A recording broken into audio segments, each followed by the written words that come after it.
Okay, so I've entitled the talk this evening Humanity in Crisis because it feels to me as if we just lurch from one crisis to another in 2025. Talk a little bit about the incoming seventh ray and of course the equinox that we're approaching in the general energy of Libra, the Libran season.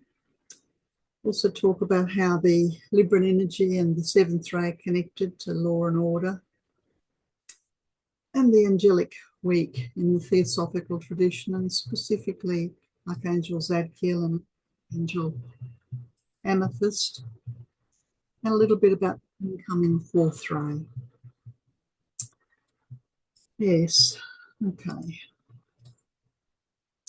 So I did mention in our last meeting about the movement out of the one great age and into another great age, and how we're leaving Pisces going into Aquarius, but we're also at the beginning of a 26,000-year cycle. And so this seventh ray, and it's the ray that restructures. This is a ray is simply a spiritual energy that manifests in different frequency. And it's associated with the restructuring on physical matters, physical levels, whether that's societies or mountains, but it's quite physical in the restructure. And this ray has been incoming, and the rays don't descend into Earth in a hurry. The incoming ray of the seventh has been doing this for at least a couple of 100 years. It could be even as much as 400 or 500 years. And so we're more than halfway through the descent. Think of it like a wave that builds and descends. And Earth's going through tremendous change. Whether you call it the Great Change, whether you realise that part of the Great Change that we're going through is referred to as the Great Ascension.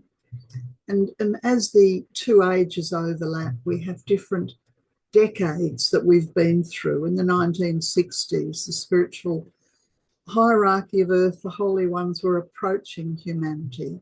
If you've ever walked towards a holy person, you would realise what that approach feels like. You can feel their aura from across the room. It activates. It's like every cell in your body becomes alive. And if you spend any time around a holy person, well, it will bring the best out in you. But often before the best comes out in you, all the obstacles or the resistance or the fear to the light, the fear that the holy person holds in their aura, the fear in your aura is activated by the light of the holy person. So if you take that and you manifest that on a global level, this is what's been happening. Since the 1960s, there's been a great approach. Humanity has been approached en masse by the holy ones. And some people have felt this in the 1960s. Some people weren't even born then. The great approach still continues. It's like, you know how the waves of an ocean, they come in a set, and then there'll be a period of calm, and then there'll be another set. So we had one set come in the 1960s. We had another set come in the 1990s. I refer to this as the Great Transition. We're getting ready to let go of that, the Piscean energy, and move on into the age of Aquarius. A lot of people, we wondered about the millennium, the move into the new millennium and what might happen. By the time we've got to the 2010s, we've been in this energy of ascension. And the ascension energy, it's like the bubbles rising to the top of a fizzy drink. You know, and it might take a minute or two for all the bubbles to rise. And what's rising in our auras collectively is what we've been carrying over the last couple of thousand years. By the time we get into the 2020s, where we are now, we've entered into a period, and you might think of it as the Great Battle. We could think of it as the Great Awakening. And it's actually both. It's the awakening, and there's a difference between an individual having a soul versus an individual being in a conscious rapport with one's soul, and then being in conscious rapport with other souls who also are going through this process of ascension and awakening. But none of this awakening occurs without resistance, and the resistance comes from the ego. Now, that's the individual ego, it's the national shadow, the national ego, it's the racial shadow, and it's the darkness, and this energy of resistance en masse is resisting the light, is what I refer to as the great battle.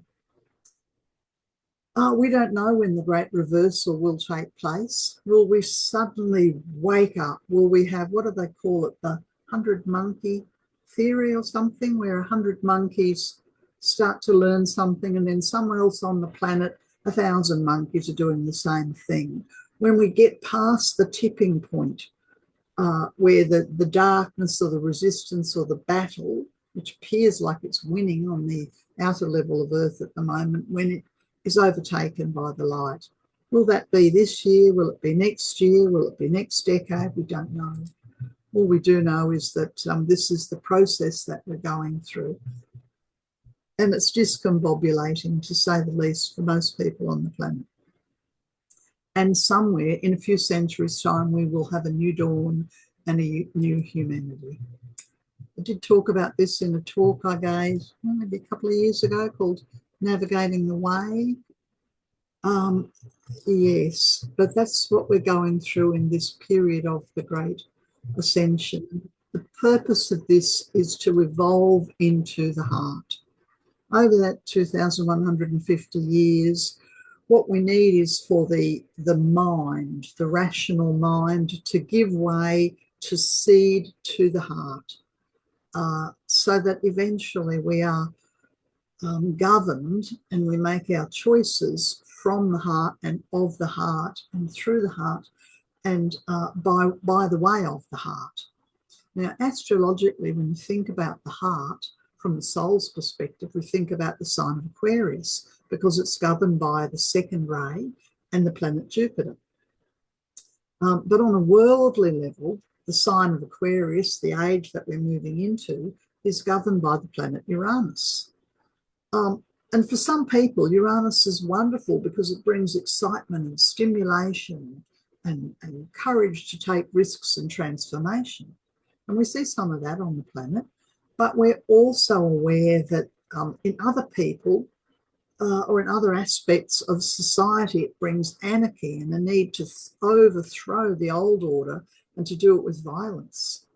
Yeah, so we're seeing both. We're seeing transformation and we're seeing violence and anarchy, and what is emerging, what is arising, what is awakening is the goodwill and the compassion, which is the soul energy. This particular image you may have seen in the last week kind of struck me. It's an image that someone, I think his name's Banksy, Banksy, and he does street art in London.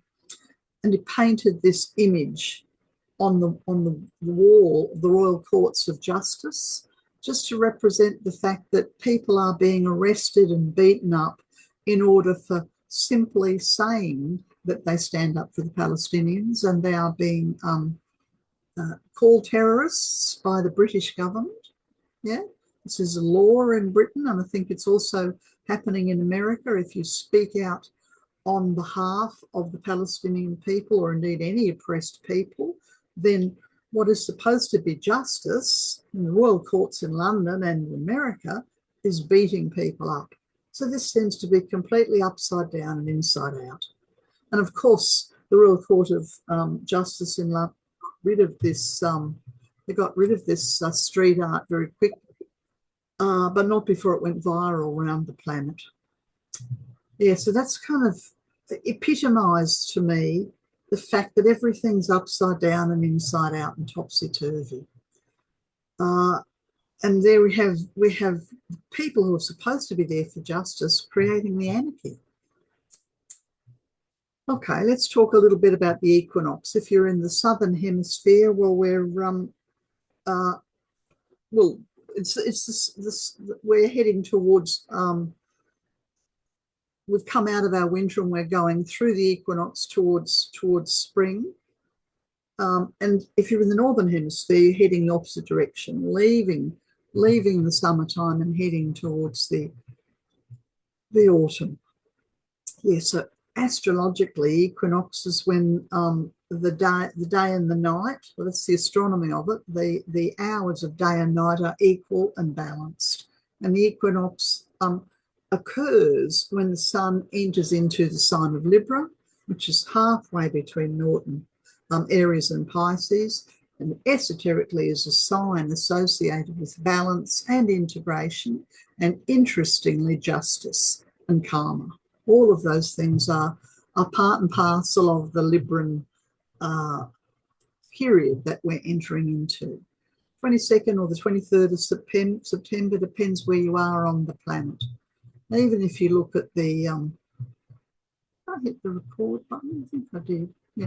If you look at the glyph, you can sort of see that there's a certain harmony to it, and there's a certain middle point that happens.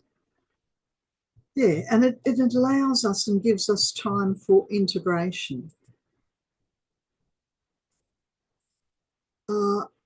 As I said, it's also associated with justice and the seventh ray, and just that simple example of what's happening in London, where people are being locked up and persecuted for saying I stand with the Palestinians, means that everything's upside down. And we have to ask ourselves, are the courts of the international courts of justice in London, anywhere else, are they actually standing up for justice? Are they calling out the crimes against humanity? Because we have worldly justice, but then we have the Board of Karma. And the Board of Karma keep a very close record in terms of harm that's done or kindness that's given. And each and every one of us, when we finish our incarnation, will have to, at some point, face the Board of Karma and look and see what it is that we've done well or not so well, or willfully or compassionately. Yeah, so this Libran period is a period where the Board of Karma will be particularly active through the Libran period, starting from, what did I say, the 22nd, 23rd of September. Yeah, and by the time we move through the 23rd to the 29th, these days are in the Maitreya Theosophy tradition known as Archangel Week.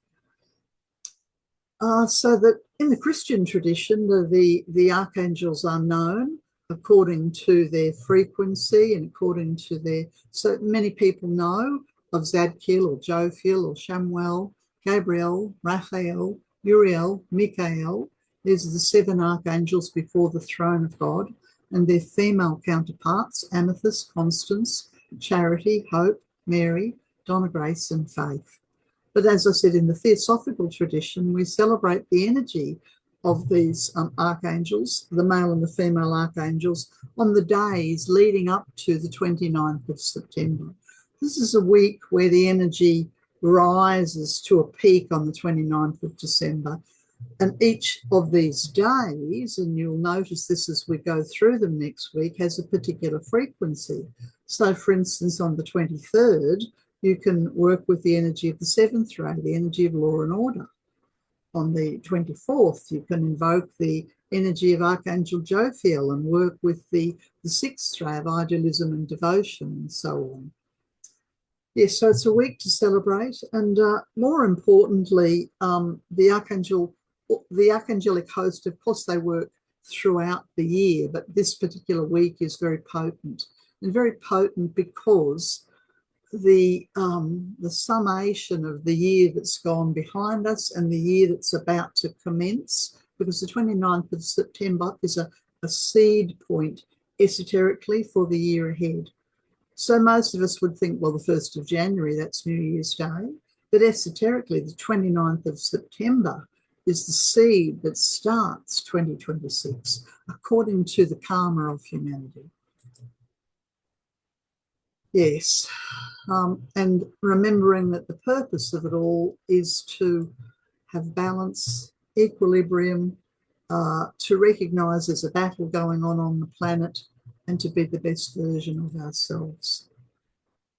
as I said, from the Christian tradition, did I say it? No. Well, we have the archangels, but we also have the 9 orders, the orders of the angels. And the seraphim are associated with that particular symbol here, the cherubim. So there's 9 of them, the 9 groupings, and they all have particular tasks and things to do. So, for instance, the first 3, the major of the angelic groupings work with the first 3 rays, the seraphim, the cherubim, and the thrones. And so the first ray beings, the seraphim, work very strongly on Archangel Michael Day. The 4th, the 5th, and the 6th, that's the dominions, the powers, and the virtues. This is a very vast subject, but if you're interested, there are wonderful books on it, and it's good to know which angels, whose dominion and which area do they work in. And then, of course, we have the principalities, the archangels, and what we'd call the guardian angels. So most people sort of know of the archangelic host, and they know of the individual guardian angels, but may not know of all the others, but they all exist. Yes, so when we think about the energy of the 7th ray, this descending, and as I said, we're a few hundred years into the entry of the 7th ray into our scheme, into our solar system, and into the planet, and this transformation. And the archangels who are very strongly connected to the 7th ray are Amethyst and Zadkiel. Yes. Beautiful artwork there. This is Mickey Allen from Daylesford, and this is Peter, what's Peter's surname? I've forgotten, from Denmark.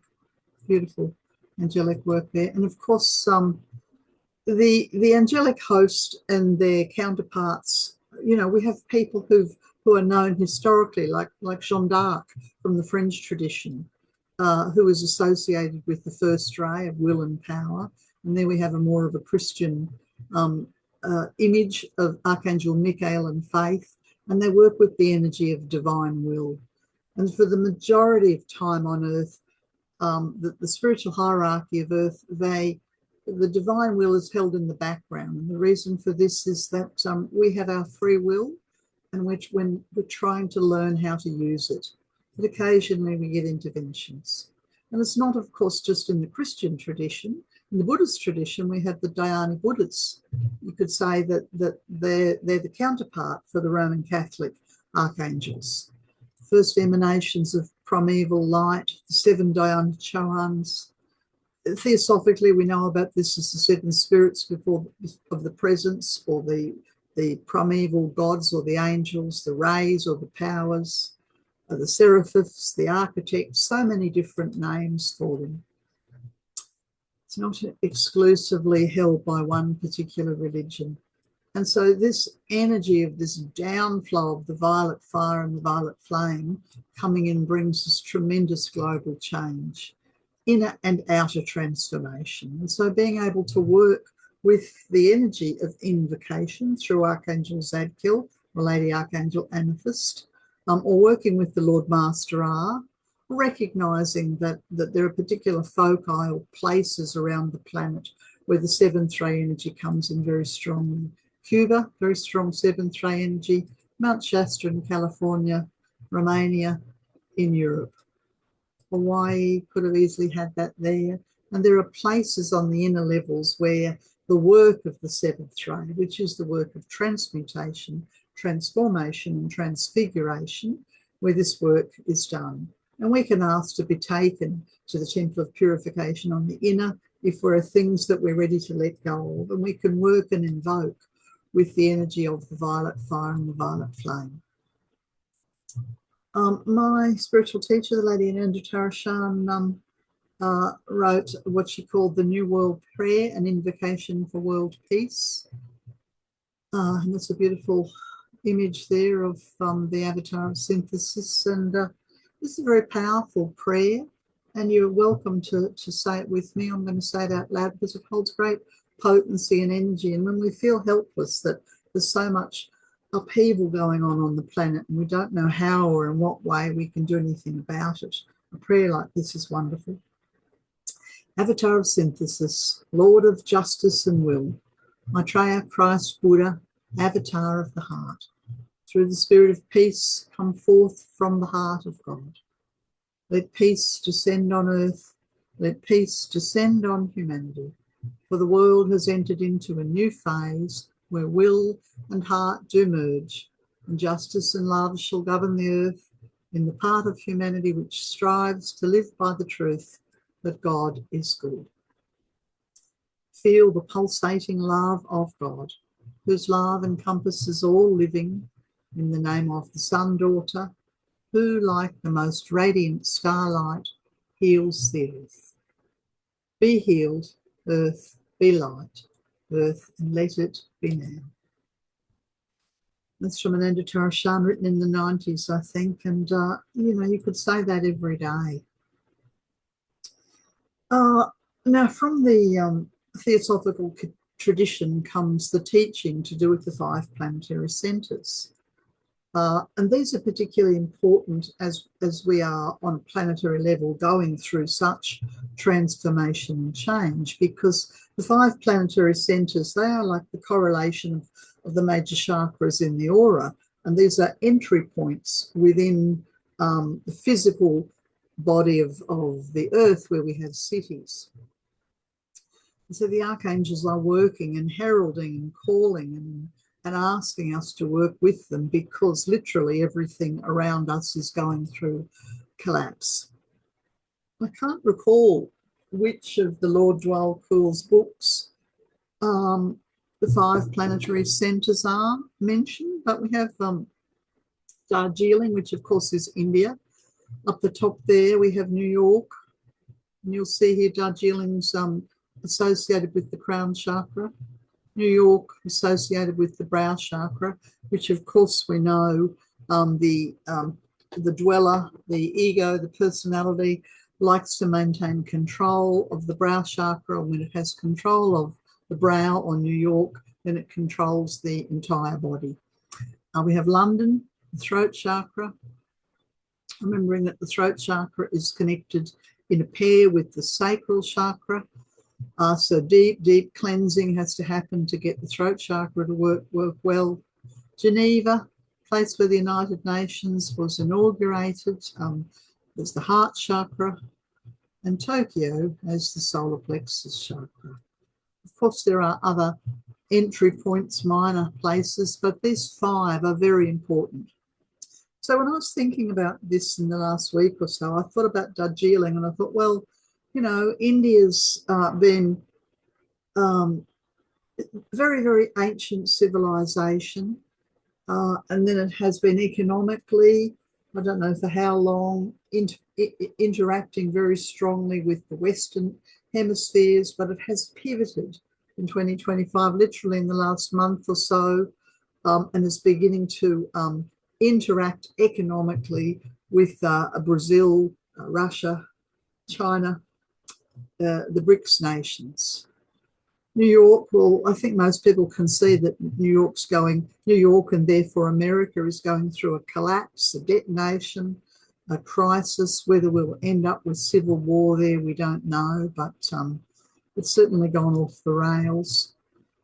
London, well, I think about London and I think about that artwork on the wall of the International Court of Justice, and then I think about the iron vice-like grip that the bankers have, the globalists have in London, and I found sickening images today of the British royal family welcoming Trump and his wife into London, and no mention at all of who's funding genocide all around the planet. Geneva, the heart chakra, where the United Nations General Assembly. Now, I'd thought I'd heard that the meeting had been shifted from New York to Geneva next week, but apparently that's not the case. Apparently the meeting is still being held in New York. This is the 80th meeting of the United Nations General Assembly since the end of the Second World War. And of course, the Palestinian delegation are not able to attend. And then, of course, Tokyo, who are part of the the Asian century and part of ASEAN. So when we look at the global change in what's happening, I think it's important to keep in mind these five foci on the planet, because the deep cleansing is coming everywhere, not the least of which is in those particular places. Now, if you're going to cleanse your own individual aura, look, one person might do it on a physical level. They might go on a diet, they might go on a fast. Somebody else will cleanse their physical body by going for a run. Somebody else will go to a sound healing circle. Somebody else do some healing or some cleansing around their childhood or their past life. The same thing has to happen with Earth. We have to do deep, deep cleansing with the cooperation of Archangel Zadkiel and Lady Archangel Amethyst to get right down into the core of where the shadow and the resistance and the battle is, because civilization is breaking down. And I did cover this in that talk on the solar eclipse that I gave a couple of weeks ago, and remembering that solar eclipse that actually is on the 22nd of September, just a few days' time, I think that's a Sunday or Monday, I'm not sure, has an impact of 3 years. So we're going through, it's like having really dirty overalls that you've brought from the mechanic shop, and you've got to put them through the rinse cycle for 3 years to do the deep cleansing. Because the goal or the end result of this will be that we will have the risen earth. But the risen earth can't rise into greater light while we're carrying the darkness and the shadow. So yes, we are going through the great change. And when we think about this great change in terms of the atomic structure of the earth, I start thinking about volcanoes, which are very first ray, and tectonic plate movements, which are very seventh ray. And it's important to realise that the first and the seventh ray, they work as a pair together. They're like, the first ray is often quite invisible until it's not. And you can have an overthrow of a government like what we had in Nepal last week. Yeah. Other things that can happen, if we get earthquakes that are up into the nines, we could have pole shifts. And the ring of fire is very dangerous. We can have displacement of the oceans or and tsunamis, or we could have, as Zachary's been talking about, the arrival or the impact of Nibiru on the stability of the planet that we're on.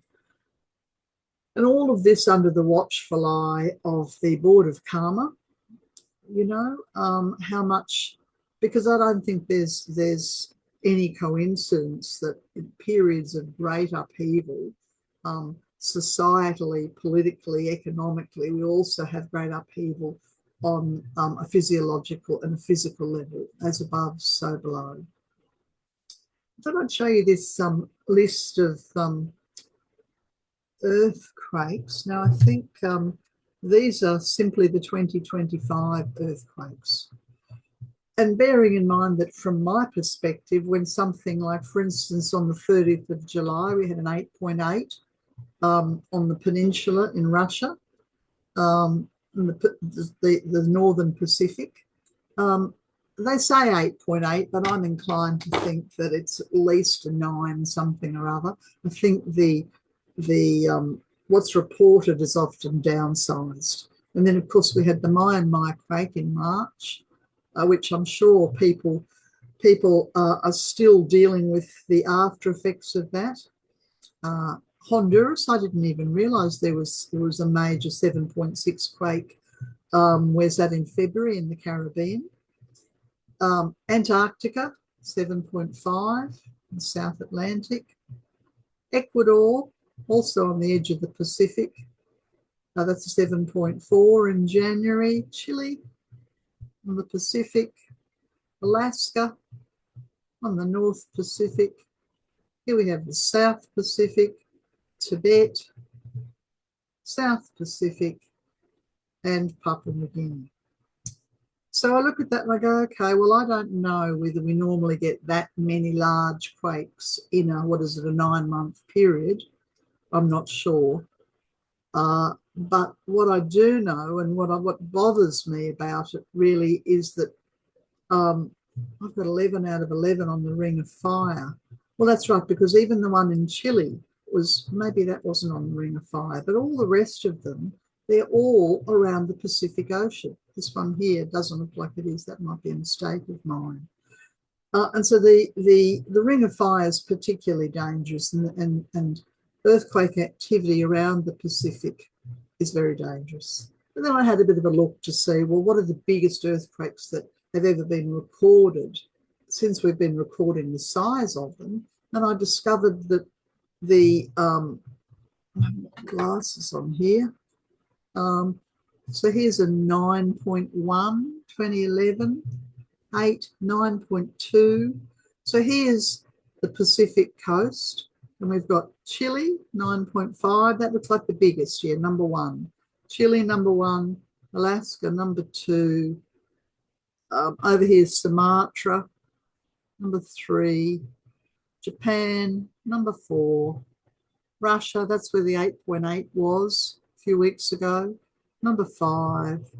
Chile again, 8.8, very close together there. Number 6. Number 7, Ecuador.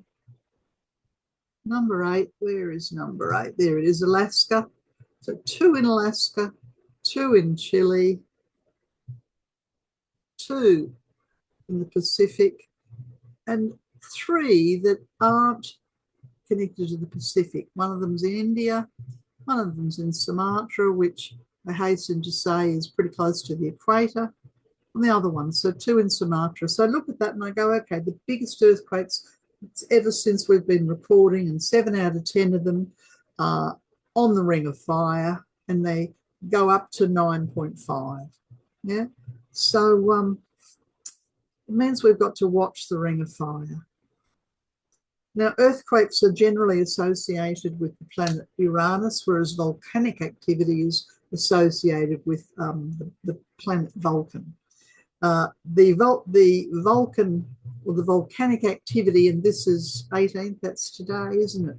Currently erupting. And you can't help but notice that here we have, right on the equator, and we have the Pacific there, and we have the Pacific there.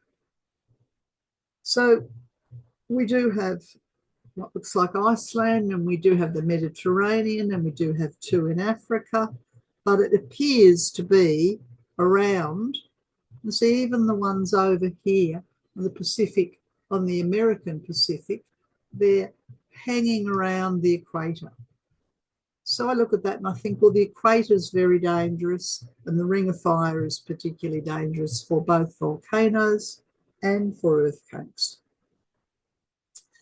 Okay, but not only do we have the 7th ray incoming into our solar system, we also have the incoming 4th ray. And 4th ray is very up and down and all over the place. It's very difficult to find equilibrium with the 4th ray because there are great highs and great lows. And the 4th ray is important because it is the ray of harmony, beauty and art, or harmony through conflict, or the ray that challenges us to find balance. And it is the soul ray for every human on earth. It is the overarching soul ray of the human kingdom. So none of us get to continue to live on this most beautiful planet if we can't get a handle on the 4th ray. Stop creating conflict.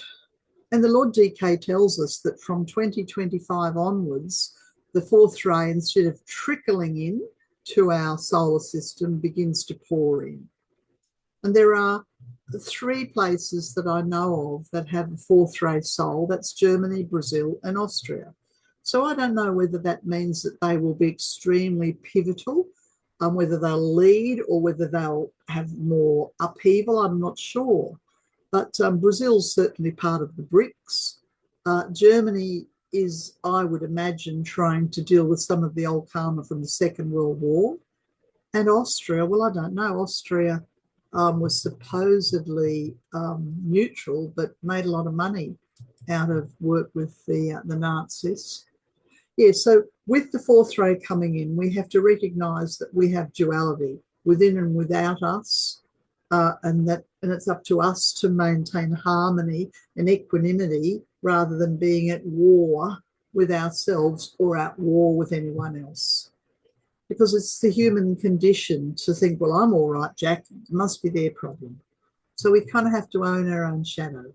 The best way to work with the fourth ray energy is to strive for unity, and to recognise that when we deal effectively with the fourth ray, then we neutralise or we atone for our old karma. Yeah? So we have an opportunity to heal old karma and to live in harmony on the planet at the moment.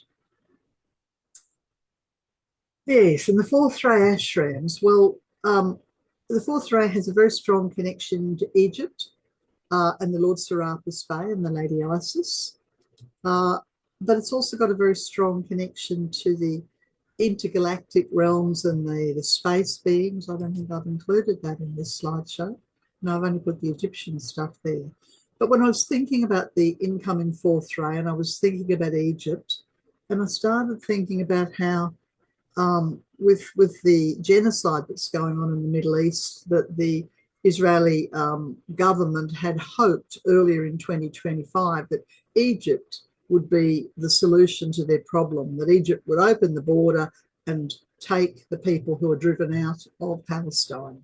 I don't know whether the Israeli government is still thinking along those lines. They're certainly driving people towards Egypt, towards the Sinai. And I can't help but think that this enormous crisis that's going on and the karma that we have the opportunity to clear from previous wars is being enacted around the Middle East and around Egypt. The Lady Ananda talks about the energy of ascension, and she speaks specifically in one of her teachings referred to as the Open House Series 3 teaching. She speaks about the inner ashram of Luxor. And she says, and the master, she's talking there about Lord Serapis Bey, has his co-workers there. And of course, Luxor is governed by the Lord Serapis Bey, so he has lots of devas there as well. These retreats will become physical on Earth. They have been mainly etheric, but around these places there are also physically built retreats which you cannot enter unless you're called for. Well, you cannot be welcomed into a retreat unless you are invited. Now, these retreats are slowly manifesting on Earth's physical level. In the next couple of 100 years, you will see this energy of the master developing in certain spots on the Earth. You will have physical retreats. Yes, and so Ananda's telling us there that the fourth ray is connected to Egypt in the past, but it won't just be Egypt. It will be places all around the planet where we can enter into the energy of ascension and therefore enter into the healing work with Archangel Gabriel and Lady Archangel Hope.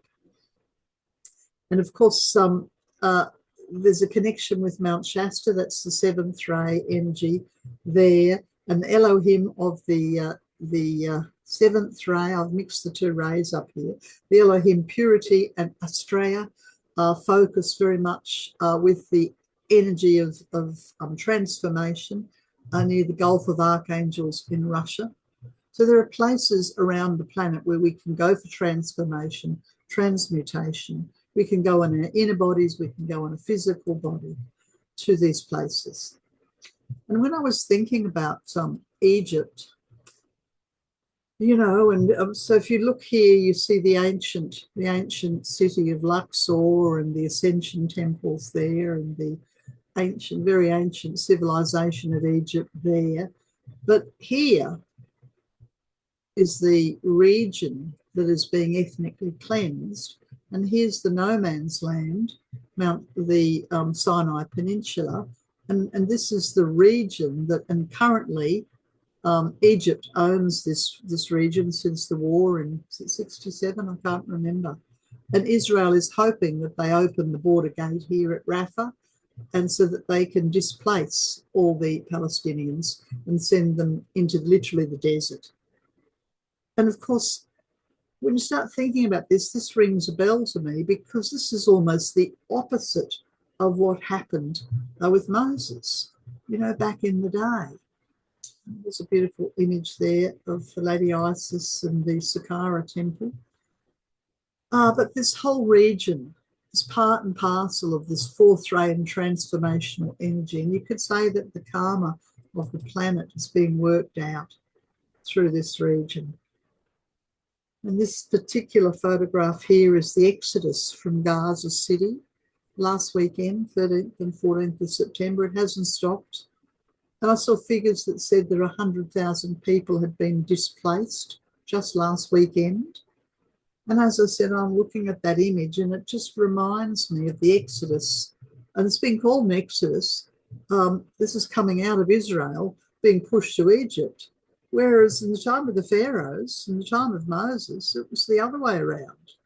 You know, so something extremely karmic going on here between Egypt and Israel that has been, well, several thousand years in the making. Yes, and so if you're aware of karma and you're aware of the fact, I think there's something called the, what do they call it? There's a clock. There's a clock.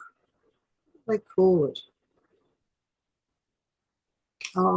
I think we're 87 seconds before midnight on this disaster clock. That they've been looking at the crises on Earth since the 1990s, and it was a quarter of an hour to midnight, and then it was 10 minutes to midnight, and then it was 5 minutes to midnight, and now in 2025 we are 87 seconds away from annihilation, I think is what the clock's about. Whereas I tend to look at the astrological clock, and when I think of clocks, I think of the wheel of karma.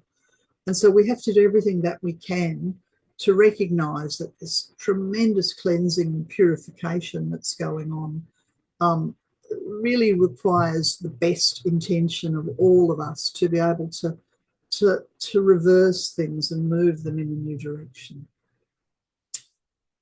Yes, I think that's all that I wanted to say. What I might do now is stop this recording before we